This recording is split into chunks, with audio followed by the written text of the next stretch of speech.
we have, once again, some familiar faces. Buenos dias. Woo! Hola.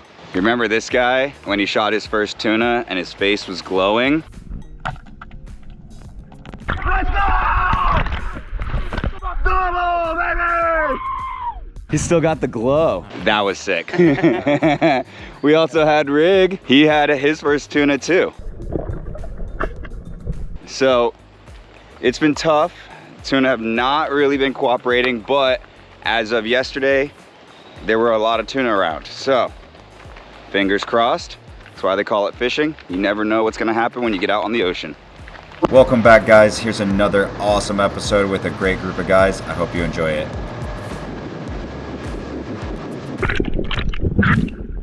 All right, we're back underwater again. As you can see, there are plenty of spade fish, plenty of bait, which means there are going to be larger fish on the bottom. You can see how it's super blue up top, but once we make our drop to the bottom, it is dirty. It is so dirty you can barely see Steven when he takes that shot on the fish.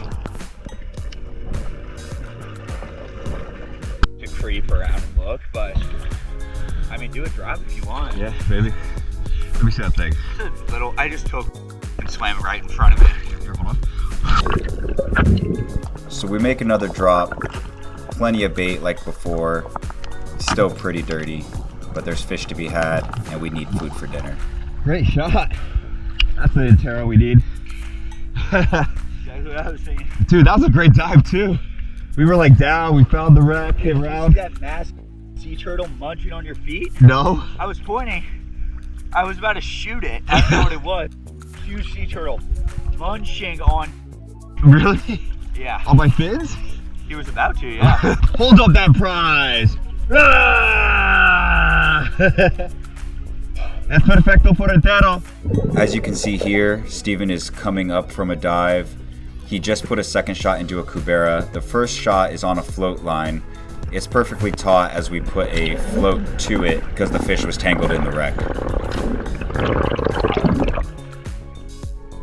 Is he big?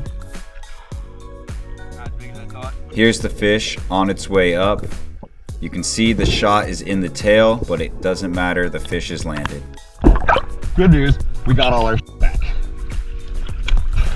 Here's that fish that Steven shot, 90-foot trigger pull, 90-foot extraction. Nice fish. It was all wrapped up. We had to use a buoy, and then Steven did all these massive big man dives. 90-foot extraction. All right, throw them in there. Trying some taunt. Throw them in. Oh. Hey. La mejor foto, mira. Sometimes they say, you know, you miss all the shots you don't take. Well, you also don't land any of the fish of the shots you don't take, and that means even in the butt. Nice fish. Look at that shot. Terrible, dude. He definitely ate something. Yeah. Let me ask you a question. How do you feel about a 90-foot retrieval? Pretty good. And I got all the gear back too, and oh, he stinks. He smells so bad. After those big dives, we decided to head to a shallower spot. Usually it's pretty dirty, but as you can see here, the visibility is amazing. Top to bottom viz on a nice little rock pile. Nice one. Try not to shoot those, because they're always going to be around. We're going to spook the snappers. Let's try to get the snappers. And you can see here, there was a really nice Sierra mackerel hanging out in the middle of the water column. I've never seen a Sierra this big. They're normally a 4 or 5, maybe 6 pound fish. Grande Macarena. So check this out. This is the biggest Sierra mackerel I've ever shot. Look at this thing.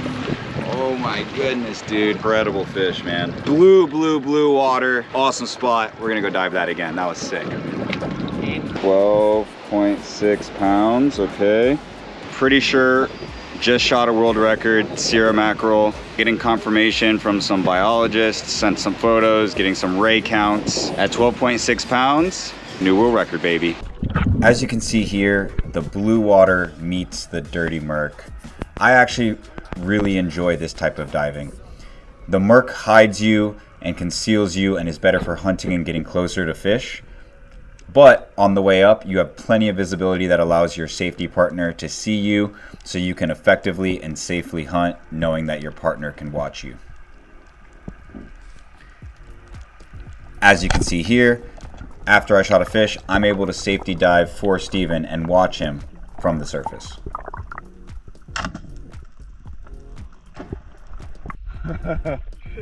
Got him. Shot placement, boy. Look at that thing. Yeah, you killed yours.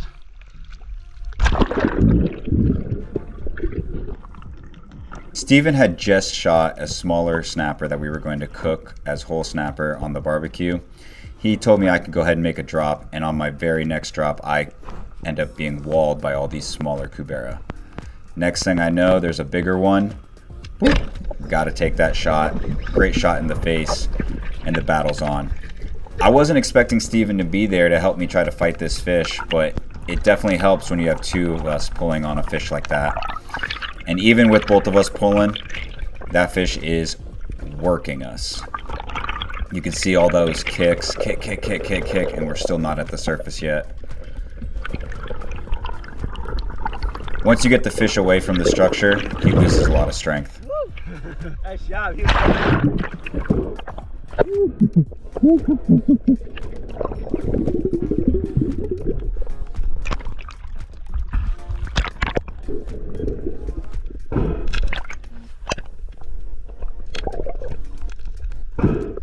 Really nice shot through the gill plate. It's what allowed us to control that fish and pull his head away from the structure.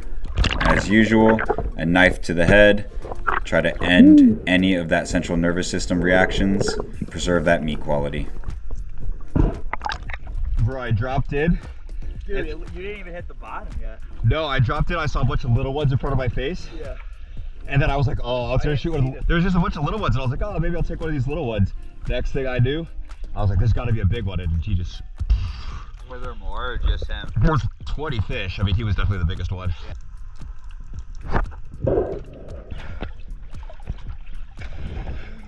baby. We got a decent one. Yeah. Nice fish. Oh. Try some toss. Qué buen tiro. Yeah. After we had already taken a big fish off the previous spot, we wanted to move and try something different. This spot's in about 75 foot of water, nice little natural ledge, hard bottom with some fans. We had good enough visibility that I was able to watch Steven lay out.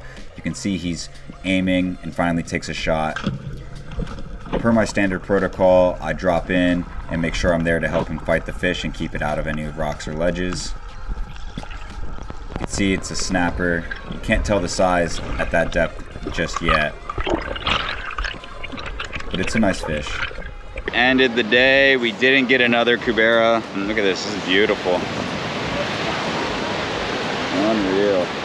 Anyways, we ended the day with one really nice Cubera. It's my first big Cubera of the season, so I'm stoked on that. Tomorrow we'll get after it again. But for right now, we're gonna try to go surfing. After spending 2 or 3 days shooting Cubera snapper and other reef fish, we really wanted to shoot some tuna. Unfortunately, there hadn't been any tuna. My good friend Sean Hascup runs an incredible spearfishing operation, and we drove north to make sure we can get in on the tuna action. On the very first drop, we see nothing but bonita, but we were seeing tuna air out, so it's only a matter of time. Pure bonita. And on this drop, Quinn misses a really, really nice yellowfin tuna. You can see he barely missed it over the top. That was a monster. It's all right. And I turned on my GoPro too late, but here's a miss from Steven. Locked it on that one. There was one directly underneath you. Keep that head on that swivel. We were doing drop after drop after drop, and there were plenty of nice fish. I mean, look at the size of those fish. Oh, another miss. Just barely missing that tail shot. It was a far shot and probably shouldn't have taken it. Take that gun, go down.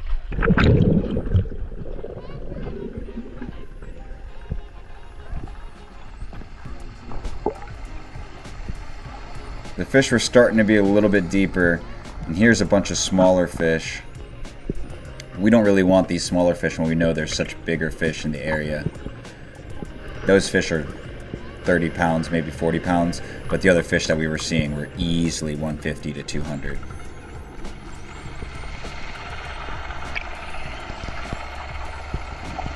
As you can see, plenty of volume, just staying sort of out of range. But eventually Steven shot one and I didn't get it on camera. Big one, yeah? Steven shot a really big fish and it took the float under. It started deflating a little bit, so I swam with it as fast as I could so I could stay with it, trying to keep the float in my line of sight. We deflated it a little bit because it was overinflated, but I think we deflated it a little too much. It's over this way. Hey, should we get in the boat? At this point, we had already put a second shot in the fish, but it was a bad second shot. We just wanted to secure the fish and ensure that we got it, but now it was time to put the lights out shot. I was waiting for an uppercut moment. It's my favorite shot to stone them. I just wasn't getting it, so I finally just took a shot. It was really a poor shot. You can see all the blood gushing out, but all it did was make this tuna mad and gave us a problem with the lines. At this point, Sean's in the water with us, so between Sean, Steven, and I, we have 3 very experienced divers. Sean, you come this way.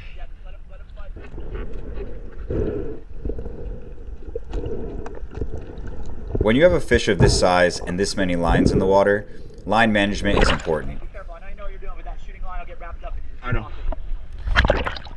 As you just heard, Sean's reminding me, hey, I know you know what you're doing, but don't get wrapped up in that shooting line. Sean's attention to safety is one of the reasons why I recommend him to many people. This way. Hey, and pull line. Sean's going down to put a 4th shot, hopefully stone this fish, because at this point he's still kicking pretty hard. And that's the shot we were looking for. Let's get everybody in the boat. I don't want everybody in this mix, you know what I mean? Yeah.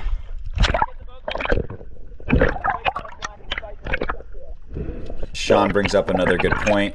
Just in case the tuna wakes up, there is an absolute pincushion mess on this fish. Which side of the boat we going? This one? No, it's driving away. We're cross rod, he's coming this way. You got this? Yeah, we got it.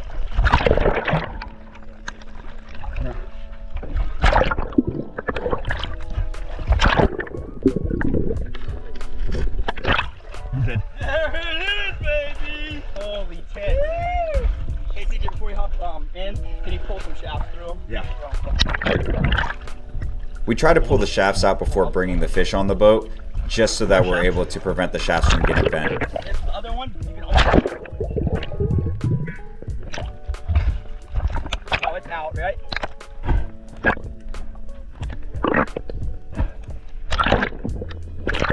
Gotta see him once he gets out. All the traps are out. Okay. You ready, buddy? Help me lift your fish. Woo! Baby! Woo! 90. Alright guys, thanks for watching. You just watched another episode where we were able to take down a couple of very nice Cuberas, and we were able to end it in Hako with my good friend Sean with a nice yellowfin tuna. Thanks again for watching, guys. As always, remember to like, subscribe, and share with your friends. It helps us create more content.